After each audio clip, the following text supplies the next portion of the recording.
Se hoje fosse 1500, daqui a uma semana estaria desembarcando no território lá da Bahia as caravelas, e junto delas um conceito, uma catequese, um estado, uma hierarquia, uma classe social, um conceito de natureza. Esse processo passa por 500 anos, mas durante essa construção de implantação desse sistema europeu nestas terras, não foi só um processo de estado, de catequese e de visão conceitual de natureza. Foi também um processo de criar nessa sociedade um perfil de pessoas que até então não existia, que é exatamente o indígena que é filho do português com o europeu e com indígenas. Então é europeu, indígena, depois os parentes pretos. Muito lamentavelmente, nas escolas, não somente na região do Baixo Tocantins, Abaetetuba, mas a nível nacional, espera-se o dia 19 de abril, no qual é celebrado entre muitas aspas, o Dia do Índio, o Dia dos Povos Indígenas, agora como é chamado na atualidade, né? O que se realiza? Pinta-se as crianças com tinta guache, coloca-se algum cocar de algum penacho com pena e a música da Xuxa, Vamos Brincar de Índio, que é uma posição altamente equivocada, que é uma posição altamente preconceituosa, estereotipada, cristalizada, fixa, que não dá conta de representar as sociedades indígenas. É isso que ocorre. E Pirocaba está nessa transição de perder o território e ficar só na memória. Sim. E aí trazer essa memória para dentro do território, dentro de um contexto urbano, é a resistência contra um Estado, contra um sistema privado, contra uma catequese e contra um contexto que, no nascer das gerações, vai se perdendo, como acabou de acontecer com a parente curandeira. Eu comecei só eu e Deus mesmo. Agora eu acho que aprendi isso da parte do meu pai, que meu pai também um dia, que a mulher, quando estava na hora para ter menino, ele brinquia também, botava um rosário para que as crianças não morrerem abafadas, ele falava para mim. Eu acho que foi isso. A gente fazia individual, né? Fazia meu pai fazia, a gente trabalhava, eu trabalhei desde de criança com ele. Desde os 10 anos, 11 anos, eu sempre trabalhei em roça com ele. Plantando, arrancando mandioca, fazendo a farinha. Se jogaram a farinha para mim, eu sei fazer de tudo. Nesse tempo, eu comecei a pescar, quando meu pai pescava, era só na linha, né? Não existia esse negócio de rede, não tinha anzol, nada, era só na linha. Linha de mão, acho que você deve saber, né? É manual mesmo. É manual, é. Se embarcava numa canoa, colocava o matapi, e quando era de madrugada, tirava o matapi, botava na canoa, pegava a linha e ia pescar de linha. Você que sobreviver. Eu me sinto muito feliz, mesmo sendo descendente de outro povo. Mas devido eu conviver com o povo aqui, eu aprendi a gostar da natureza. Antigamente o povo aqui, ele convivia com a natureza, ele gostava da natureza. Mas infelizmente os tempos, né, vão se passando, a tecnologia vai chegando, vai acontecendo o envolvimento do branco, da ganância, aquela toda. E o povo com isso vai perder essa situação, né? Porque fica difícil, já começa a ficar difícil o povo indígena sobreviver à pesca, à caça, essas coisas. E aí entra a ganância do branco. É, porque do pouco que a gente pega, a gente revende, a gente vende, né? Dá aquele que a gente está ajudando. A gente não vai na feira, né? Mas a gente por aqui mesmo, você deve saber aqui, qual é o nosso ramo. A gente chega aqui, a gente programa que você tem feito, a gente tem, né? Tira 1 quilo para um, para outro, 2 quilos para outro, assim, vendendo, né? Quer dizer que nós estamos ajudando. Então, o que seria necessário para revertermos toda esta situação? Colocar em prática a nossa legislação educacional, colocar em prática a nossa legislação pátria.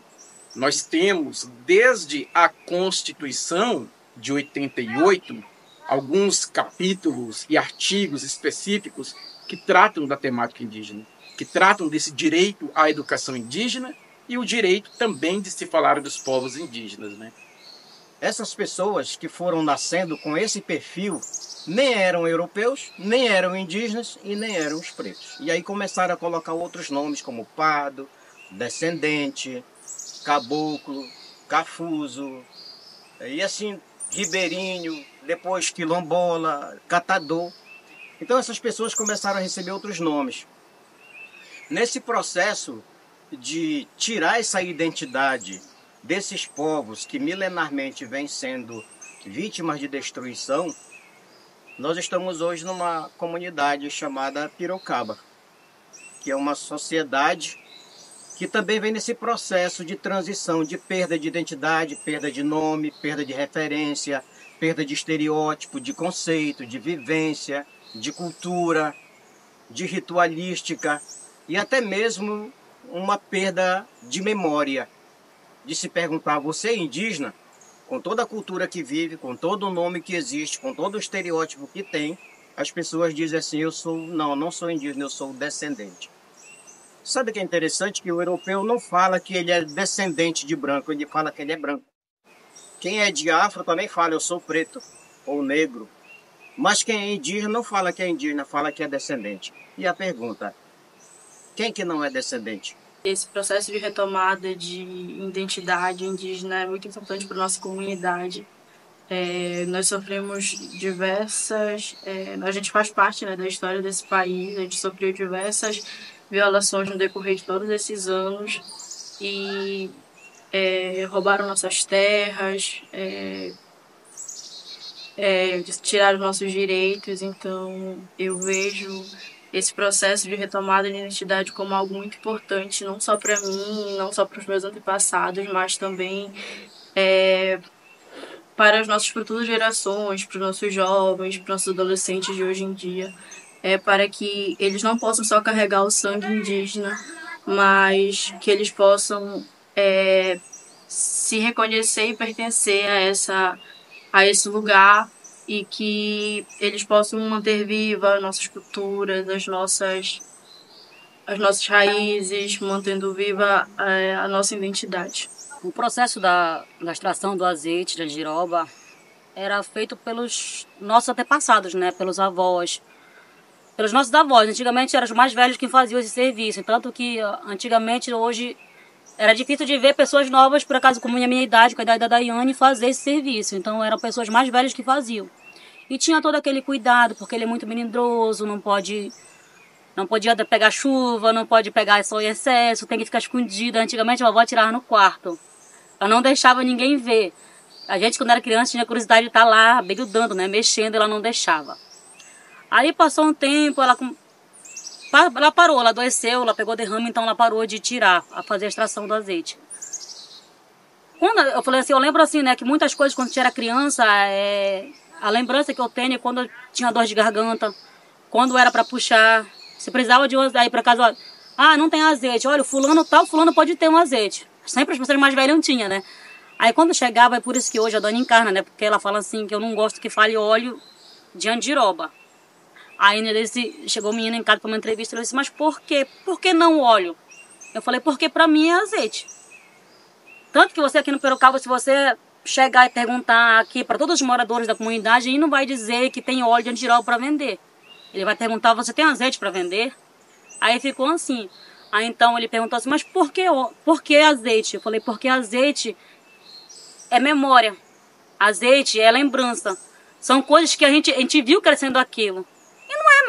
E não é certo mudar agora, porque um fulano veio lá, não sei de onde, falou que a Natura, ou então qualquer outro produtor que vem, que processa o nosso azeite, vem dizer que é óleo de andiroba, né? Isso eu não aceito, de jeito nenhum.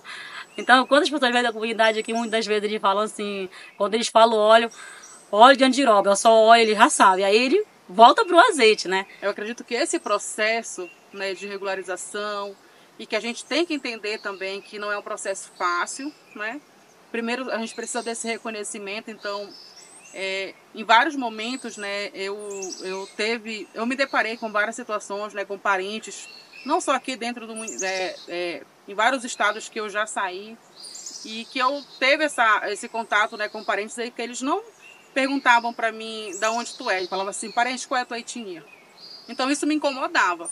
né? Porque tipo, eu queria às vezes falar, mas eu não tenho como afirmar, né? Então, mas a gente sente, porque a gente reconhece, né? Eu já escutei isso várias vezes, e isso é verdade, porque a gente sente, a gente reconhece os parentes.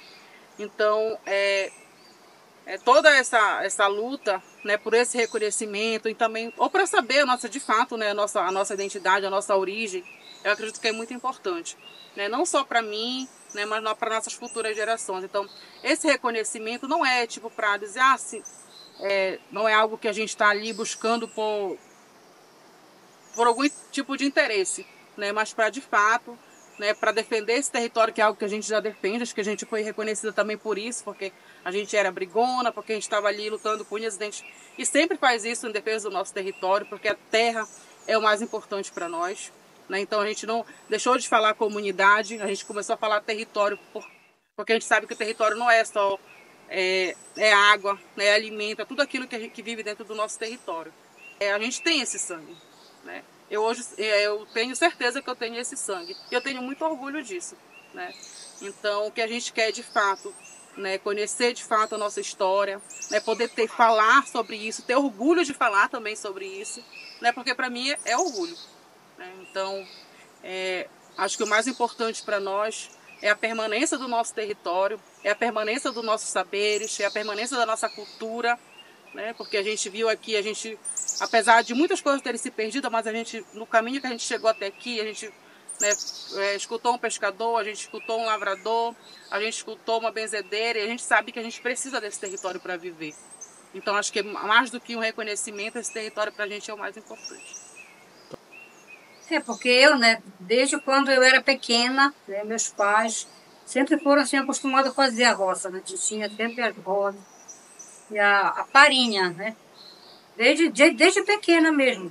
Eu me lembro que quando meu pai e a minha mãe casaram, né, construíram a família, a gente foi, né, a cultiva a produção da mandioca, né, fazendo a farinha, né, para a gente, para o nosso consumo e também para vender lá na feira, né, que vendia farinha, a tapioca.